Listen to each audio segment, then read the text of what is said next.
I want to welcome you today to another great session of Accelerated Leader with my guest, Dr. Fred Garmon.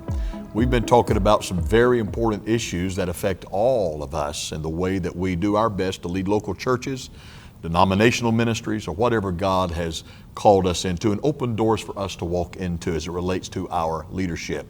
Today, I think, is one of the most powerful lessons that we will learn, and that is how do we deal with fatigue in ministry and in leadership. Fred, this is a huge one. Let's talk today about collective fatigue. Well, it's a very important topic, especially for those of us that are in ministry, because especially since around March of 2020 and the pandemic, the lockdown, we've all been experiencing it to some degree. In fact, we're presently living through an interesting season.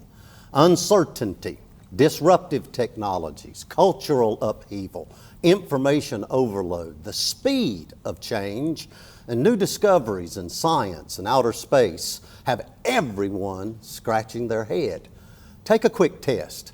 How many of you know about just two of these disruptive technologies? First, ChatGPT, a new artificial intelligence that everyone seems to be concerned about. And number two, the James Webb Space Telescope that is now sending pictures back from deep space that scientists say allows them to see 13.8 billion years back in time to the Big Bang.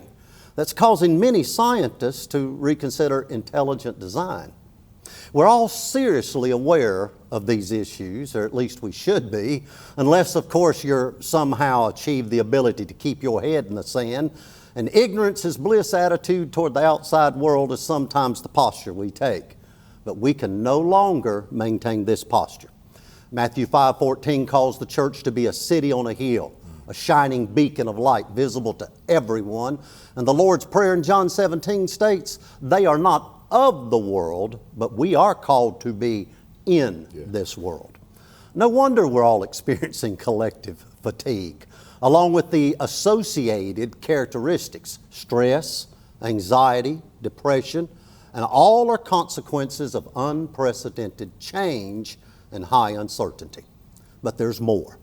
The collective fatigue is also revealing high levels of incivility. It's defined as rudeness, disrespect, insensitive behavior, and in case you haven't noticed, it's in the church too. Incivility takes many forms: mocking, teasing, belittling, bullying, anger on steroids, and everyone seems to be on a short fuse. You been on a roadway lately? Road rage seems to come out of nowhere.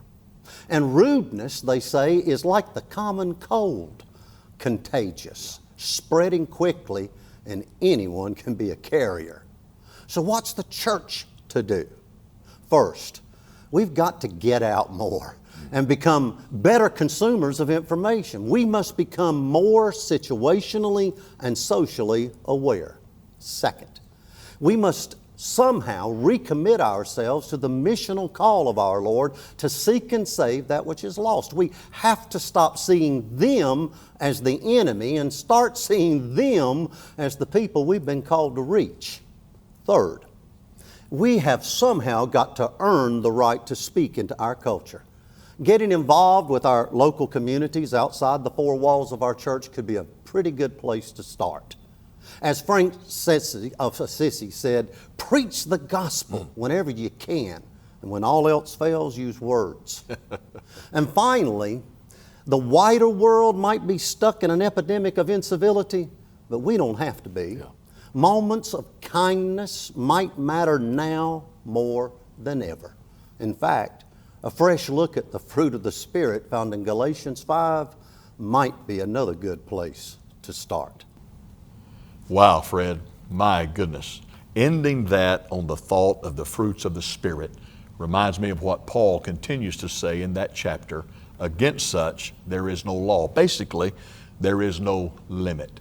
And I'm praying for you today that you will have an unlimited supply of the fruits of the Spirit in your life. God bless you today. Be with us again for another session of Accelerated Leader.